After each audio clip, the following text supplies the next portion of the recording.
Set కాదా అయిపోయిందా ఓకేనా మీరంతా ఓకే అంటే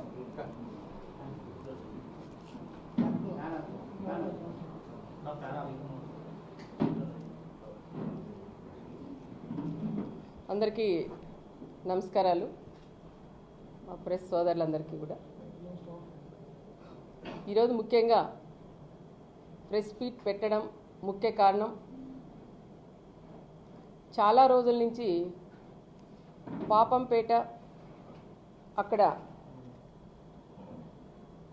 సర్వే నంబరు 106 ఒకటవ లెటర్లో 63 సెంట్లు అది సుప్రీంకోర్టు ఆర్డర్ ప్రకారం 63 సెంట్లు బిల్డింగ్స్ ఎవరైతే కట్టారో సుప్రీంకోర్టు ఆర్డర్ ప్రకారం అవి రెవెన్యూ అధికారులు అక్కడికి వెళ్ళి అవన్నీ పగలగొట్టడం మనం అందరం కూడా చూసాం.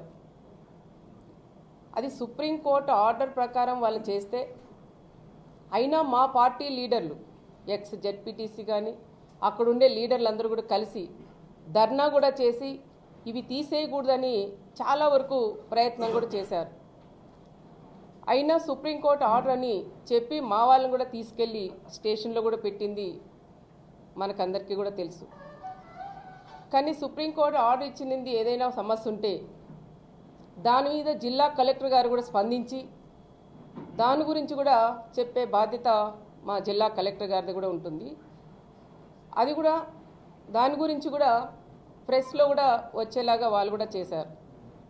కానీ దాని గురించి తోపు ఒక మాజీ ఎమ్మెల్యే వెళ్ళి అది రాజకీయం చేసి వాడు ఆ రోజు పగలగొట్టినప్పుడు అక్కడికి వెళ్ళి ధర్నాలు చేసి ఎందుకు నిలిపేయలేకపోయినాడని నేను కూడా ఈ ప్రెస్ ద్వారా కూడా నేను అడుగుతున్నాం. ఏదో రకంగా రాజకీయం చేయాలని ఆలోచనతోనే అదంతా అయిపోయినాక మళ్ళీ 3 రోజులకు హడావుడి చేసి అక్కడికి వెళ్ళి ధర్నాలు చేసి పరిటాల సునీతమ్మ ఇక్కడ ఒక ఆఫీస్ కట్టాలని ఆలోచనతో ఇవన్నీ కూడా తీసేపిచ్చిందని మాట్లాడడం అది ఎంతవరకు సహజమో ఒక్కసారి ప్రజలు కూడా ఆలోచించాలని కూడా నేను కోరుకుంటున్నాం. దీనికి సంబంధించిన పక్కంది నేను మంత్రిగా ఉన్నప్పుడు దాదాపు 4.5 ఎకరా అది కూడా అందరూ కూడా కలిసి మాట్లాడుకొని రిజిస్ట్రేషన్లు కూడా వాళ్ళు చేయించుకున్నారు. వాళ్ళంతా ఈరోజు సంతోషంగా ఉన్నారు, నాకు బొక్కలు ఇచ్చిపోతున్నారు, అమ్మ నువ్వు ఆ రోజు మంచి పని చేసావు అని. దాన్ని కూడా రాజకీయం చేసి సునీతమ్మ దీంట్లో 8 కోట్లు తీసుకుంది అన్నాం. నేను ఛాలెంజ్ చేస్తున్నాను తోపు బ్రదర్స్కి, నా కుటుంబం ఇట్లా పెట్టే కుటుంబం కానీ చేయి చాపే కుటుంబం పరిటాల కుటుంబం కాదని ప్రతి ఒక్కరికి కూడా తెలుసు. నేను 8 కోట్లు నేను తీసుకొని నీ ఆత్మసాక్షిగా నువ్వు చెప్పగలవా అని తోపు వాళ్ళని కూడా నేను అడుగుతున్నా. అది ఒక ఎత్తు, అది ఆ రకంగా రాజకీయంగా కూడా తీసుకోపోయినారు. దానికి నాకు ఎటువంటి సంబంధం లేదు. దాంతో ప్రకారం మళ్ళీ ఇంకొక ఆయన అంటాడు, చిన్న తోపు రెండో తోపు వచ్చాడు.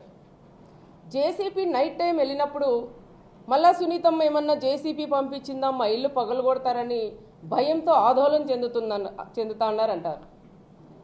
తోపు బ్రదర్స్కి ఒకటే చెప్తున్నా, జేసీపీ పంపించి ఇల్లు తోపియాలంటే హైదరాబాద్లో ఉండే నీ బంగ్లా తోపిస్తాను కానీ ఇక్కడుండే నా కార్యకర్తలు కానీ ఇక్కడుండే పబ్లిక్ కాదని ప్రత్యేకంగా వాళ్ళకు కూడా నేను హెచ్చరిస్తున్నా.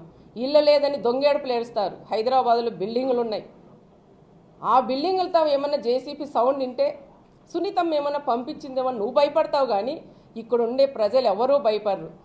దమ్ముల మీద చెయ్యేసుకొని ప్రశాంతంగా నిద్రపోతారని వాళ్ళకు కూడా నేను ప్రశాంతంగా నిద్రపోతారని వాళ్ళకు కూడా నేను తెలియజేస్తున్నా. దాంతోపాటు ప్రతి ఒక్కటి రాజకీయం చేసేది తోపు బ్రదర్స్కి ఒక అలవాటైంది. ప్రభుత్వం ఉన్నప్పుడు ఒక రకం చేస్తారు, గవర్నమెంట్ లేనప్పుడు ఇంకొక రకంగా తోపు వాళ్ళు ప్రజలందరినీ రెచ్చగొట్టేది మనం అందరికీ కూడా తెలుసు. నిన్న మొన్న ఏ మీటింగ్లు పెట్టినా ఏ ప్రెస్ మీట్లు పెట్టినా ఒకటే చెప్తా అంటారు, టీవీ బాంబు గురించి మాట్లాడతారు. టీవీ బాంబు గురించి మాట్లాడినప్పుడు కార్ బాంబు ఎందుకు గుర్తు రాలేదయ్యా మీకు? ఇక్కడున్న మా అమాయకులైన ఒక ప్రెస్ సోదరులు అక్కడ దాదాపు 24 మందిని పొట్టను పెట్టుకొనింది అది మీరు కాదా? మరి ఇది మాట్లాడినప్పుడు అది ఎందుకు మాట్లాడలేకపోయినారని నేను కూడా వాళ్ళని అడుగుతున్నా. దీనిలో మాట్లాడేకేమో ఏదో పరిటాల కుటుంబం వీళ్ళని ఇబ్బంది పెట్టి టీవీ బాంబ పెట్టి బలి చేసిందంటారు. మరి అక్కడ కారు బాంబ పెట్టింది ఎవరయ్యా? దాంట్లో కూడా మీరు ముగ్గురు సోదరులు ముగ్గురు కొద్ది రోజులు జైల్లో కూడా ఉండొచ్చినారు. ఒక్కసారి మీరు కూడా గుర్తు పెట్టుకోండి అని కూడా నేను తెలియజేస్తున్నా. అదే కాకుండా ఎవరో ఒక ఆయన శుక్రవారం వస్తాడంట పరామర్శ ఇచ్చేదానికి. ఆయనకు కూడా ఒకటే చెప్తున్నాం, మా జిల్లాలో కారు బాంబు టీవీ బాంబులు అనేటివన్నీ మర్చిపోయారు, మళ్ళీ మీ వాళ్ళకి గుర్తు చేస్తున్నారు. ఆ వచ్చే ఆయనకు కూడా ఏం చెప్పంటే సూట్ కేస్ బాంబు గురించి కూడా ఒక్కసారి మాట్లాడి నా మండలంలోకి కూడా అడుగు పెట్టాలని ప్రత్యేకంగా మాజీ సీఎం గారికి కూడా నేను చెప్తున్నా. ప్రతి ఒక్కటి కూడా మీరు రాజకీయం చేస్తే మా దగ్గర కూడా రాజకీయం చేయడానికి మేము కూడా సిద్ధంగా ఉన్నాం. అవి అవసరం లేదు. ఎప్పుడో జరిగిపోయిన గతం గతహ. మళ్ళీ అన్ని కుటుంబాలు కూడా ప్రశాంతంగా ఉన్నాయి. మేము ప్రశాంతంగా ఉంటే మీకు నిద్ర పట్టదా? ఈరోజు గంగల భానుమతి గారు కానీ, కనుముక్కల చెన్నారెడ్డి కూతురైన ఉమా గారు కానీ, మా కుటుంబం కానీ, మా 3 కుటుంబాలు ఈరోజు ప్రశాంతంగా ఉన్నాం. ఎందుకంటే ఆ రోజు జరిగిన దాంట్లో 3 కుటుంబాలు బలైనాం. బలైన తర్వాత మా కుటుంబాల పరిస్థితి 4 గోడల మధ్యలోనే మేము ఎన్ని ఇబ్బందులు పడినాం, ఎన్నిసార్లు ఏడ్చుకున్నాం, మా పిల్లలను పట్టుకొని ఎంత బాధపడినాం, ఏ రకంగా మా పిల్లలు మేము పెంచుకున్నాం అనేది మీకు తెలియదయ్యా. అది మాకు తెలుసు. ఒక పూట తిని ఒక పూట లేకుండా మా కుటుంబాలు మేము పెంచుకున్నాం, మా పిల్లల్ని చదివించుకున్నాం. నా కుటుంబంలో నా 3 పిల్లలు ఉన్నారు. నా కొడుకులు ఇద్దరిని నా కూతురిని చదివించుకున్నా. నా కొడుకు ఈరోజు రాజకీయాల్లోకి వచ్చాడు. చిన్నవాడు వచ్చి బిజినెస్ చేస్తున్నాడు. నా కూతురు వచ్చి డాక్టర్ చదువుతోంది, చేసింది. అదే భానుమతి కొడుకు కూడా జాబ్ చేస్తూ ఉంటాడు అబ్బాయి. మరి కనుముక్కలు వాళ్ళు కూడా ఆ ఫ్యామిలీలు కూడా తల్లి తండ్రిని అందరినీ కూడా అన్నదమ్మలు కూడా పోగొట్టుకొని ఆ కుటుంబం కూడా బాధపడుతుంది. మేమన్నీ మర్చిపోయి ప్రశాంతంగా ఉండి 10 మందికి సేవ చేయాలని తప్ప వేరే ఆలోచన మా కుటుంబాల్లో లేవు. ఫ్యాక్షన్లకి దానిలన్నిటికీ కూడా పుల్ల స్టాపులు పెట్టి మా పిల్లల్ని మంచిగా చదివించుకొని వాళ్ళని కూడా అన్ని రకాలుగా కూడా బాగా చేస్తున్నాం. మరి మా కుటుంబాలని నీ రాజకీయం గురించి ఈరోజు మా కుటుంబాలను ఎందుకు లాగుతున్నావని తోపు బ్రదర్స్ని కూడా నేను అడుగుతున్నాం. అంటే మర్చిపోయినవన్నీ మళ్ళీ గుర్తు చేసి మళ్ళీ రండి, మీరు ఫ్యాక్షన్లోకి రండి, ఏదో ఒకటి చేయండి, మేము దాన్ని రాజకీయంగా వాడతామని మళ్ళీ తోపు బ్రదర్స్ ఈ ప్లాన్లు కూడా చేస్తున్నారు. దయచేసి నేను ఒకటే చెప్తున్నా, భానుమతి గారికి కానీ అదేవిధంగా ఉమా గారికి కూడా ఒకటే చెప్తున్నాం, ఇలాంటి వాళ్ళు కాకమ్మ గోమ్మ కథలు చెప్తా అంటారు, ఇవన్నీ నమ్మొద్దండి, మళ్ళీ ఇటువైపు చూడొద్దండి, ప్రశాంతంగా మన కుటుంబాలు కూడా బాగున్నారు, ఇదే ప్రకారంగా 10 మందికి సహాయం చేద్దాం తప్ప ఇలాంటి వాళ్ళు మనకి మళ్ళీ గొడవలు పెట్టి అది చలమంటేసి ఆర్పుకునేలాగా ఆ రకంగా కూడా చేయాలనుకున్నారు. దయచేసి అలాంటి వాళ్ళు ఉచ్చలేక పడొద్దండి అని మరొక్కసారి మా 3 కుటుంబాల వాళ్ళకు కూడా మేము విజ్ఞప్తి కూడా చేస్తున్నాం. దీన్ని చూస్తా అంటే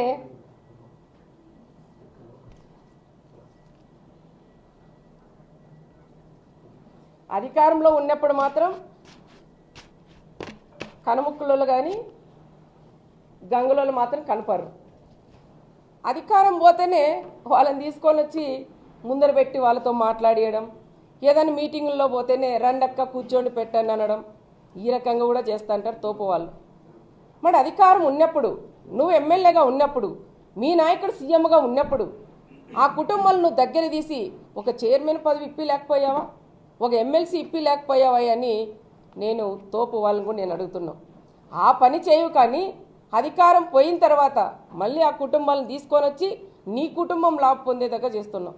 మరి నేను ఈరోజు అడుగుతున్న ప్రెస్ సోదరులు అందరి తరపున, ఇప్పుడు 2029 వస్తుంది, మరి ఇవ్వండి ఎమ్మెల్యే టికెట్టు, భానుమతికి ఇవ్వండి, లేదంటే కనుముక్కల ఫ్యామిలీ వాళ్ళకి ఇవ్వండి. మరి వాళ్ళు పోరాటం చేయలేదా? లబ్ధి పొందేకైతే నువ్వు, రాజకీయంగా కావాలి ఎమ్మెల్యేగా కావాలని దగ్గర నువ్వు, కుటుంబాలు వాడుకోవడానికి మాత్రం వాళ్ళ బలయ్యేదానికి వాళ్ళ మళ్ళీ వాళ్ళని దీంట్లో ఇస్తావా? మీ జగన్ వస్తాడు కదా, అనౌన్స్ చేపి రాప్తాడు నియోజకవర్గం ఇవ్వండి, వీళ్ళు భానుమతి వాళ్ళకి గంగలోళ్ళకి ఇవ్వండి, అదేవిధంగా కనుముక్కలోళ్ళకి నువ్వు అనౌన్స్ చేపి, నీకు దమ్ము ధైర్యం ఉంటే. అంతేగాని ఆడవాళ్ళతో రాజకీయం చేయడం అనేది అది కరెక్ట్ కాదు. ఎందుకంటే నీ కుటుంబంలో లాస్ కాలేదు కాబట్టి ఆ బాధలు నీకు తెలియట్లేదు. ఆ బాధలు పడిన వ్యక్తి నేను. ఆ బాధలు పడిన వ్యక్తులు ఆ కుటుంబాల్ని మళ్ళా నువ్వు బయటికి ఈడ్చడం అది కరెక్ట్ కాదు అని నేను తోపు బ్రదర్స్కి కూడా నేను చెప్తున్నాం. ఈ రకంగా రాజకీయాలు చేసే వాళ్ళని కూడా ఒక్కసారి పక్కన పెట్టండి అని మొత్తం అందరికీ కూడా యూత్కి కూడా నేను చెప్తున్నాం. ఈ రకంగా ప్రతి ఒక్క కుటుంబాన్ని కూడా వాడుతున్నారు. రెడ్డి సోదరులు కూడా అంతే. దయచేసి రెడ్డి సోదరులు కూడా ఒకటే కోరుతున్నా, ముఖ్యంగా రెడ్డి సోదరులకి పరిటాల కుటుంబానికి ఎక్కడ విభేదాలు అనేది లేవు. మా ఆయన పరిటాల రవి గారు ఉన్నప్పుడే ఇక్కడ కొంతమందికి సోదరులు కూడా తెలిసిండదు. రెడ్డి సోదరులు వాళ్ళ కుటుంబాల్లోనే మా కుటుంబానికి కూడా బంధుత్వాలు కూడా కలుపుకోవాలని చెప్పిన వ్యక్తి పరిటాల రవీంద్ర. మా మామయ్య కొడుక్కి మన ఓబిరెడ్డి అన్న కూతురు కూడా అంటే ఆ రకంగా అందరూ కలిసి ఉండాలనే ఆలోచనతో ఆ రకంగా కూడా మా ఆయన కూడా చేశారు. రెడ్డి సోదరులు కూడా మాతో కూడా చాలామంది ఉంటారు. ఈరోజు మళ్ళీ అదే రెడ్డి సోదరులు వాళ్ళ దగ్గరికి వెళ్ళలేదని ఆలోచన చేసి మళ్ళీ వాళ్ళని రెచ్చగొట్టి వాళ్ళని ఒకే దగ్గర చేర్చాలనే ఆలోచనతో మళ్ళీ పరిటాల కుటుంబం ఫ్యాక్షన్ చేస్తుంది. మళ్ళీ రండి నా దగ్గరికి రండి అని చాలామందిని దగ్గరికి కూడా తీసుకుంటున్నారు. రెడ్డి సోదరులు కూడా ఒక్కటే మీరు గమనించండి, ఏ ప్రభుత్వం ఉన్నప్పుడు ఎవరు ఎమ్మెల్యే ఉన్నప్పుడు మీరు నష్టపోయినారు. రెడ్డి సోదరులు కానీ బీసీలు కానీ ఎస్సీలు కానీ ఎస్టీలు కానీ అందరూ ఏ కుటుంబం ఎమ్మెల్యేగా ఉన్నప్పుడు మీరందరూ బాగుండారనే విషయం మీ విజ్ఞప్తికే వదిలేస్తాం. ఎక్కడైనా చిన్న రియల్ ఎస్టేట్ చేసుకున్నా వాళ్ళు కష్టపడి పని చేసి వాళ్ళు డబ్బులు ఖర్చు పెట్టుకొని కొంతమంది పనులు చేసి పెట్టారు. అలాంటి వాళ్ళు కూడా వదులుకోకుండా చాలామందిని కూడా ఇబ్బంది పెట్టినది తోపులు కాదా అని ప్రత్యేకంగా వాళ్ళకు కూడా నేను తెలియజేస్తున్నాం. వాళ్ళ రాజకీయం గురించి మిమ్మల్ని అందరినీ కూడా వాడుకుంటున్నారు. ఒక్కసారి మీరు కూడా అది ఆలోచించండి. అదే కాకుండా ఒక ఆయన హైదరాబాద్ నుంచి రెండో తోపు వచ్చాడంట. ఆయన హైదరాబాద్ నుంచి అనంతపురం రావాలంటే కొంతమంది పిల్లలకు, నేను అందరికీ చెప్పను, కొంతమంది పిల్లలకి ఫోన్పే చేస్తూ అంటాడంట. డబ్బులు 10,000 15,000 అట్లా ఫోన్పే చేసి ఆయన వస్తాడు. వచ్చిన తర్వాత రెచ్చగొట్టి మాట్లాడి వెళ్ళిపోతాడు. ఈ పిల్లలు కూడా కొంచెం డ్రింక్ చేసి వాళ్ళు మాట్లాడిన తర్వాత కేసులు పెట్టడం, ఈ రకంగా అయిపోతే రెచ్చగొట్టడం, ఇళ్ళ దగ్గర పంపించి తిట్టడం. ఇంట్లో ఎవరైనా ఆడవాళ్ళని తిడితే ఎవరికైనా చాతగాని మగవాళ్ళకు కూడా ఒక చాత్రం అనేది ఉంటుంది. ఆడవాళ్ళని తిట్టినప్పుడు ఎవరికైనా కోపం వచ్చి మాట్లాడినప్పుడు కేసులు పెడతారు.